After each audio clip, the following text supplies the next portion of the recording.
정 PD의 비밀 야담. 홀딱 벗어 재판을 이긴 여자. 옛날 논산에 이시성을 가진 양반이 한 분 살고 있었습니다. 이 집은 논산에서 900석은 좋게 넘게 하는 유명한 부자였습니다. 부자의 부인은 몸이 약해서 아들을 하나 낳고는 그만 세상을 뜨고 말았습니다. 나으리, 지가 죽거든 절대 새 장가를 가지 마시어유. 우리 아기를 계모에게 맡길 수는 없구먼유. 자기가 낳은 친자식처럼 키워줄 수 있는 여자가 어디 있겠어유.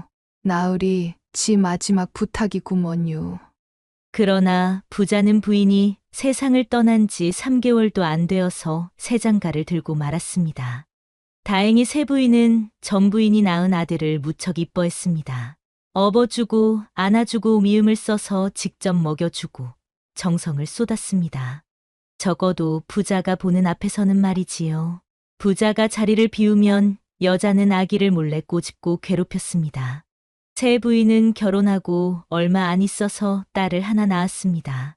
그 후 아들 낳기를 소원했으나 이상하게도 2번 다시 임신을 하지는 못했습니다.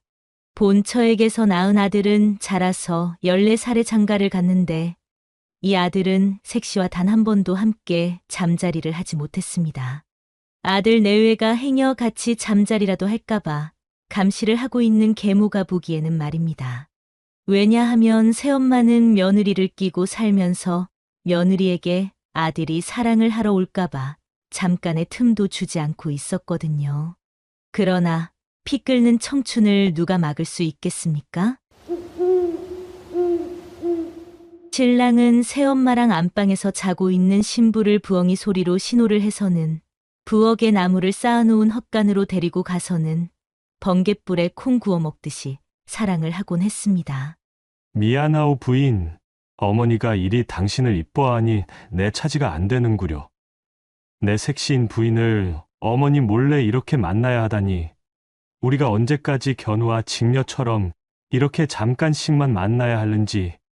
서방님, 염려하지 마세요.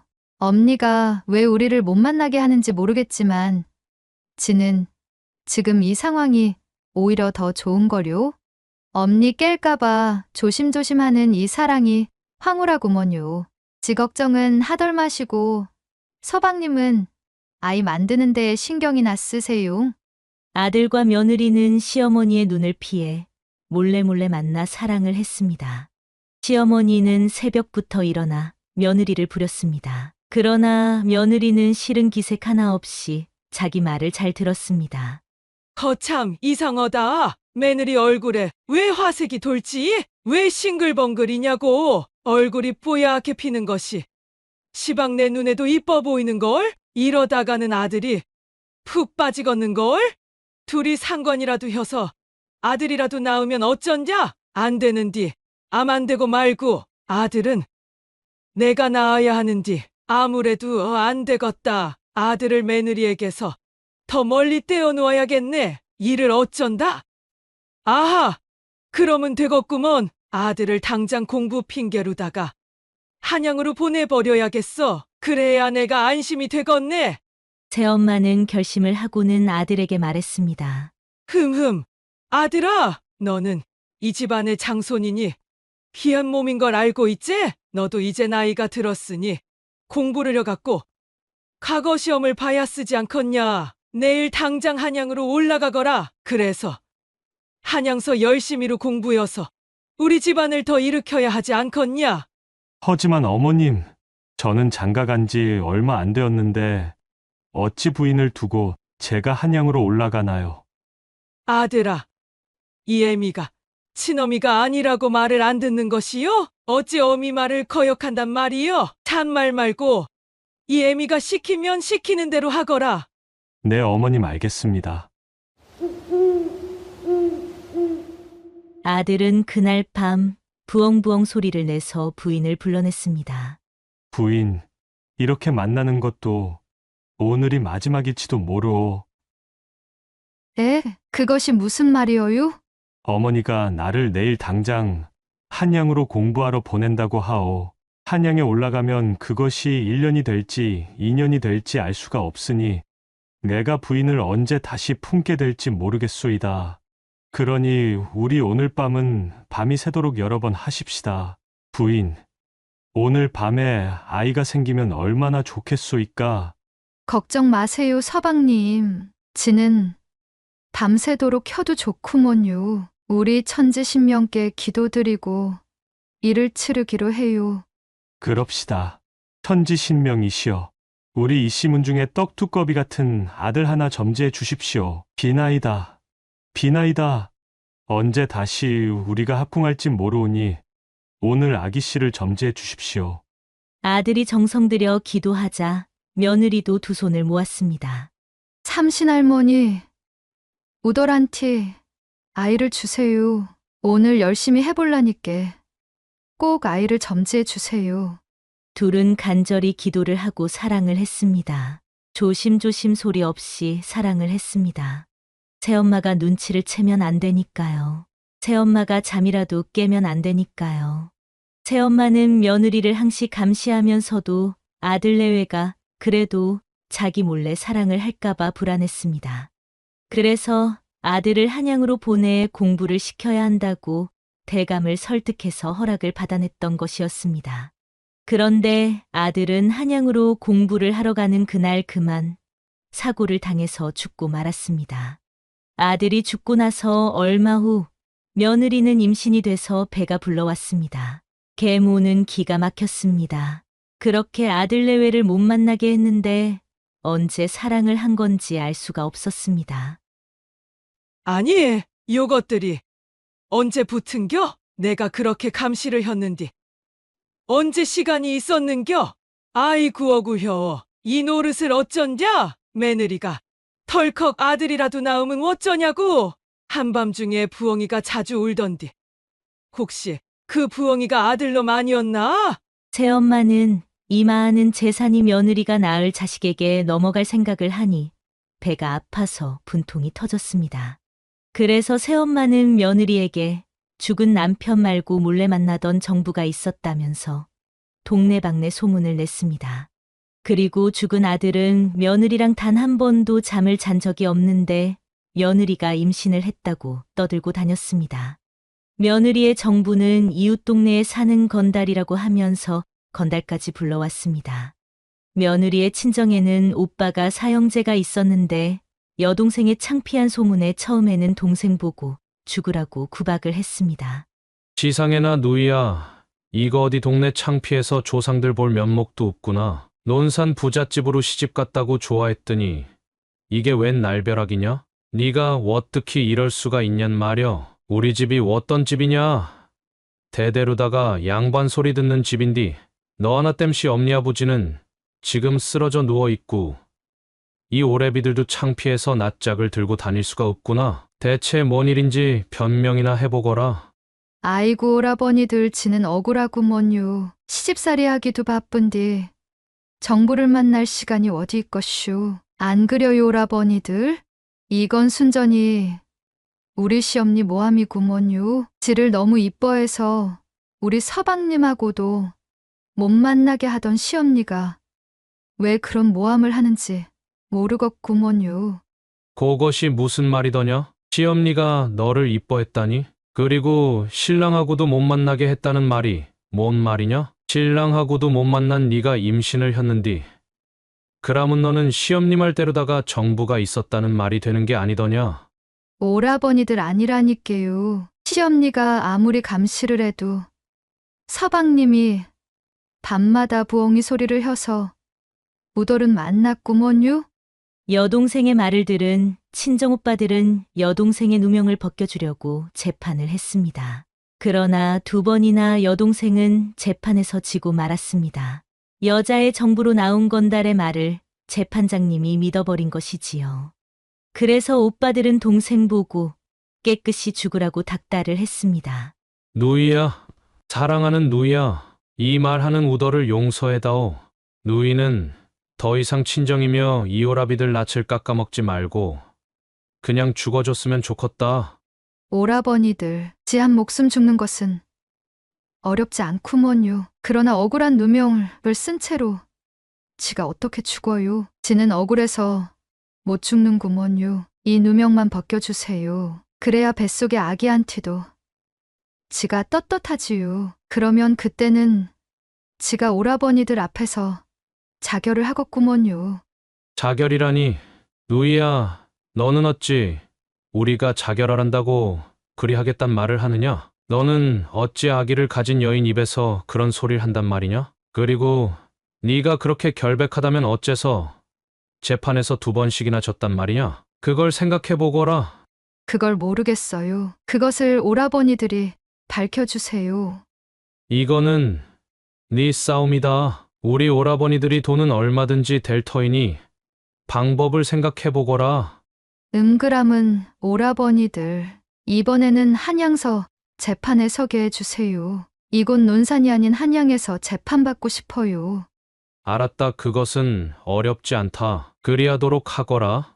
재판을 준비하는 과정에서 여자는 아이를 낳게 되었습니다. 여자는 산후조리도 안 하고 핏덩이 아기를 업고는 서울의 판사 집에 몰래 숨어 들어가서 판사한테 애원을 했습니다. 판사님, 지는 성인이 돼서 자식을 이렇게 낳았구먼요. 이 아기는 지 서방님 애가 맞구먼요. 만약에 이 아이가 그 건달의 자식이라면 지가 나땅이 죽겠어요. 그러니 판사님 이번에는 꼭 지 억울한 사정을 밝혀주시기를 바래요. 사실은 지 몸에 결점이 하나 있구먼요. 지는 성인이 됐지만 남과 달리 아직 몸에는 음모가 하나도 안 났구먼요. 그리고 그곳에 커다란 검은 사마귀가 하나 있구먼요. 만약에 저 건달이 나랑 접촉했으면 그 사실을 알 거 아뇨요. 그러니까 이번 재판에서는 그걸 아는지 모르는지 물어서 그걸로다가 판단을 해주시기를 바랍니다요. 그동안 며느리가 시골에서 재판을 2번이나 진 것은 사실은 계모가 돈을 얼마나 썼는지 그 돈을 먹은 재판관이 모두 다 계모 편을 들었기 때문입니다. 계모는 건달을 불러서 돈을 주면서 말했습니다. 이번이 마지막이요. 이제 이번만 이기면 우리가 이기는 것이니께 정신 똑바로다가 차려야 혀. 이번에 지면 끝장이니께 절대로 지면 안 되는구먼. 며느리 그것에게는 음모가 하나도 안 났다 하더라. 그리고 거기에 커다랗고 검은 사마귀가 하나 났다고 하더라. 이거 알아내느라 돈 엄청 썼으니께 너 이번에도 잘 혀야 한다. 알았지? 이번 일만 잘 끝내면 내가 한몫 크게 떼어줄 거구먼. 그래야 조만간 우리가 함께 살 수 있는 거고. 알았지? 아이고, 마님 알다마다요. 염려는 딱 붙들어 매라니까요. 지가 누구요? 재판에서 2번이나 이긴 게 지가 말을 차려서 그런 거 아니어요. 이번에도 실감나게 작은 마님하고 사랑을 했다고 할 테니까 두고 보라니까요. 그러고 돈이나 두둑히 준비해 놓으시고요. 지한테 잘하라고 힘 좀 보태줘 봐요, 마님. 잉! 그려 알았구먼. 우리 영감이 곧 잠들 테니께 그때 안방으로 오더라고. 내가 오늘은 더 뜨겁게 사랑을 해줄 거구먼. 알았구먼요, 마님. 마님의 사랑이야 언제나 뜨겁지요. 며느리의 재판이 한양에서 열린다는 소문은 논산 바닥을 떠들썩하게 했습니다. 이씨 양반집 재판이 이번에는 한양에서 열린다며.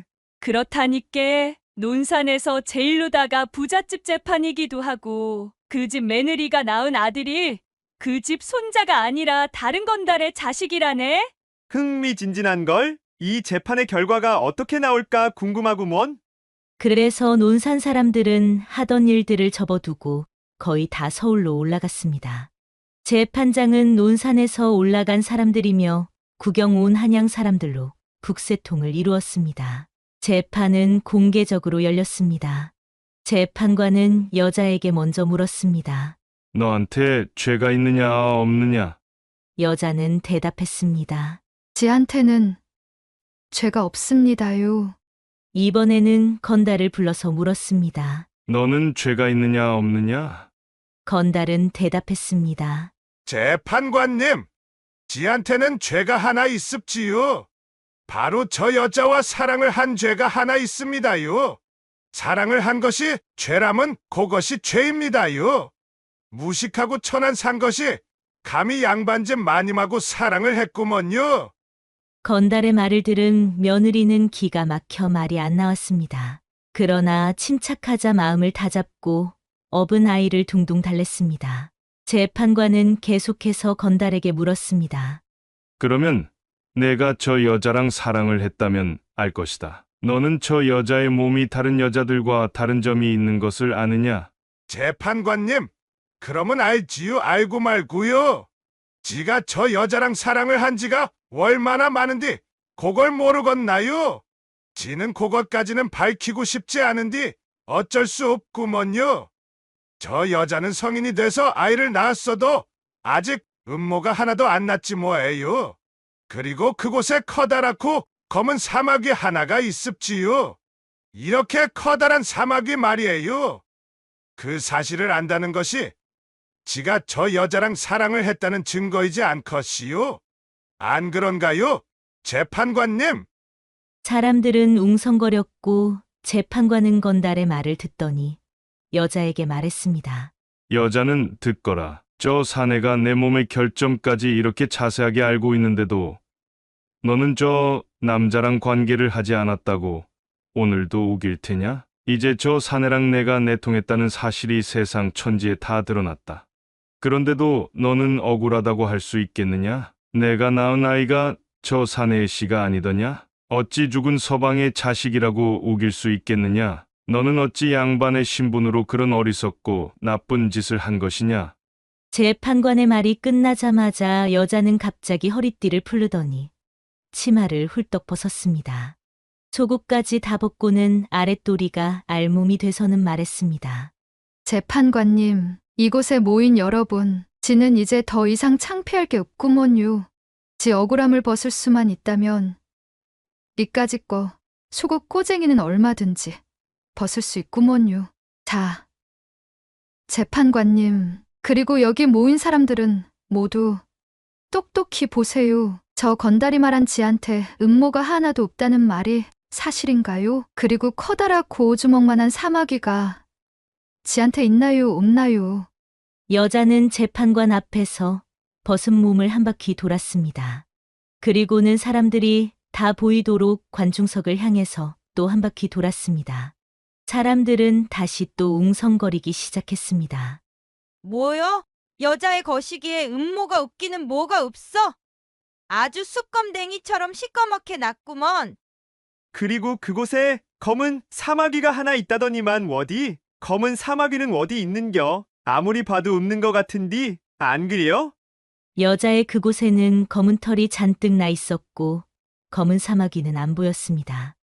관중석에서 이 모든 과정을 보고 있던 논산에서 올라간 부자 양반은 며느리 등의 업은 손자를 빼앗아서는 안고 빙글빙글 춤을 추었습니다.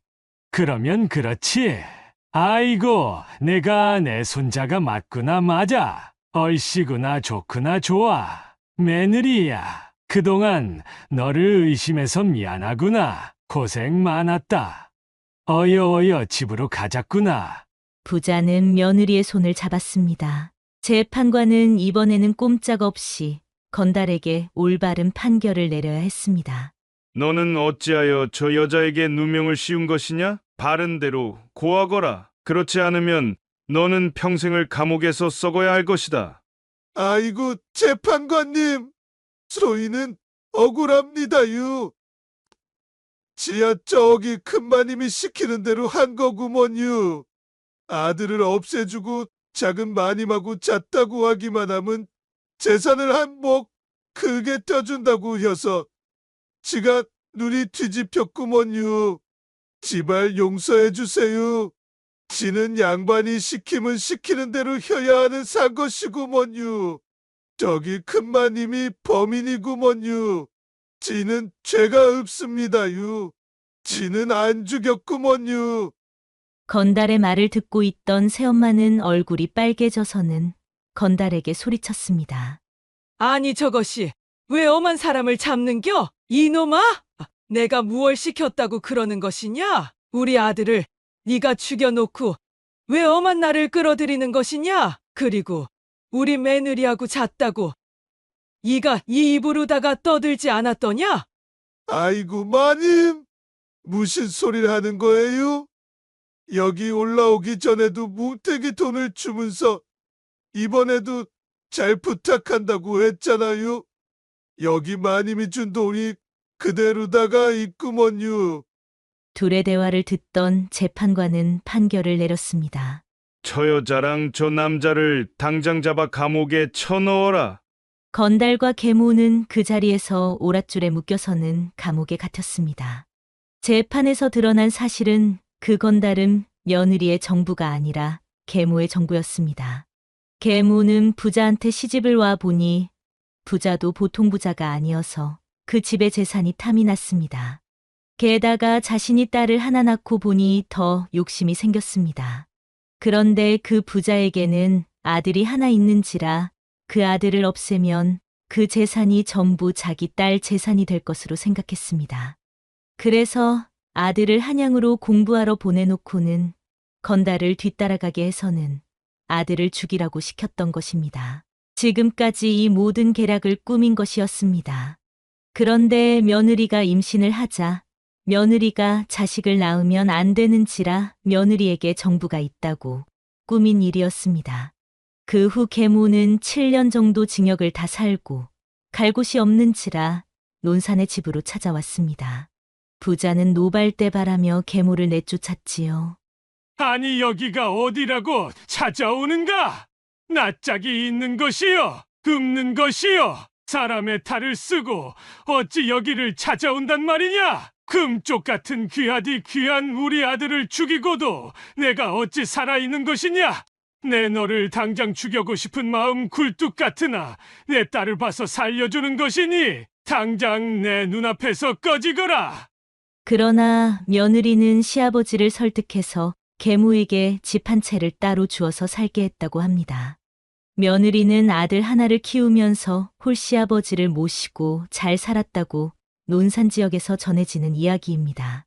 권선징악은 동양이나 서양이나를 막론하고 바람직하다 여겨 현대에도 사람들에게 권장하고 있습니다. 그러나 종교의 힘을 절대적으로 믿었던 과거와는 달리 현대에는 이런 믿음이 사실 약해진 것이 사실입니다. 그럼에도 여전히 사람들의 마음속에는 그 믿음을 믿고 바라고 있습니다. 그래서 드라마나 영화, 동화나 고전설화, 민담 등에서의 많은 이야기가 클리셰 수준으로 흔하게 권선징악 형태를 띠고 있는 것이지요. 사실 우리들은 모두 나쁜 사람이 벌을 받는 형태의 인과응보를 간절히 바라고 있습니다. 그것은 우리들 마음속에 정의가 살아있기 때문일 것입니다. 간혹 현실에서 나쁜 사람들이 오히려 떵떵거리며 잘 살고 있는 것을 보면 우리는 인과응보가 과연 있는가 하고 의문을 품기도 합니다. 그러나 그것은 시간의 문제라고 생각합니다. 그러니 조급해하지 맙시다. 오늘의 설화는 사명당 출가 유래담과 비슷합니다. 구연하는 사람들이 대부분 옛날 책에서 읽었다고 하거나 옛날 할아버지 할머니들이 책에서 읽은 이야기를 들려준 것이라고 하는 것을 보면 말이지요. 이야기를 들려주는 사람들은 이 이야기에 자기가 살고 있는 지명을 넣어서 각색을 해 들려줍니다. 그러다 보니 전국적으로 퍼져 있는 이야기가 비슷하면서도 지역에 따라 조금씩 차이가 있는 것이지요. 오늘의 설화인 사명당의 출가 동기가 된 이야기가 민간에 전승되었다는 주장에 일리가 있다고 여겨집니다.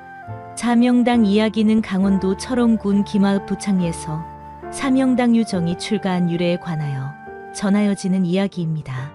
사명당은 1592년 임진왜란 때에 승병을 이끌고 전쟁에 나가 크게 승리를 한 인물입니다. 총명은 이문규이며 법명이 유정입니다. 사명당 이야기는 사명당이 재혼하여 맞은 아내가 전처의 아들 혼례식 때 아들을 살해한 사실을 알고 아내를 응징하고는 그 길로 출가하였다는 내용입니다. 오늘 들려드린 논산 지역의 설화에는 계모와 전처 아들의 갈등이 크게 나오지는 않습니다. 계모가 전실 아들의 목숨을 빼앗는 것이 갈등 때문이 아니라 계모의 탐욕으로만 그려집니다. 계모의 음모를 며느리가 해결하는 내용입니다. 그리고 결론도 며느리가 계모를 응징하는 것이 아니라 용서를 하고 있습니다. 계모설화는 우리나라뿐만 아니라 세계 여러 나라에서 전승되는 설화입니다. 우리나라에서 전해지는 계모설화만도 100여 편이 넘습니다. 그 중에는 물론 착한 계모에 관한 이야기도 있습니다만 그 수는 적으며 대부분 악한 계모에 관한 이야기입니다. 대부분의 계모설화는 사랑을 받으며 자라던 아이가 갑자기 어머니를 여의고 아버지가 재혼하면서 계모를 맞게 된다는 클리셰를 보이고 있습니다. 계모는 영락없이 전실 자식을 학대하거나 죽이려고 하지요. 이때 전실 자식은 조력자가 나타나 극적으로 도움을 받게 됩니다. 스스로 노력하여 고난을 극복하게 되는 경우도 있습니다만 조력자가 나타나는 경우가 흔합니다. 오늘의 이야기는 여기까지입니다. 그럼 다음 화에서 만나요.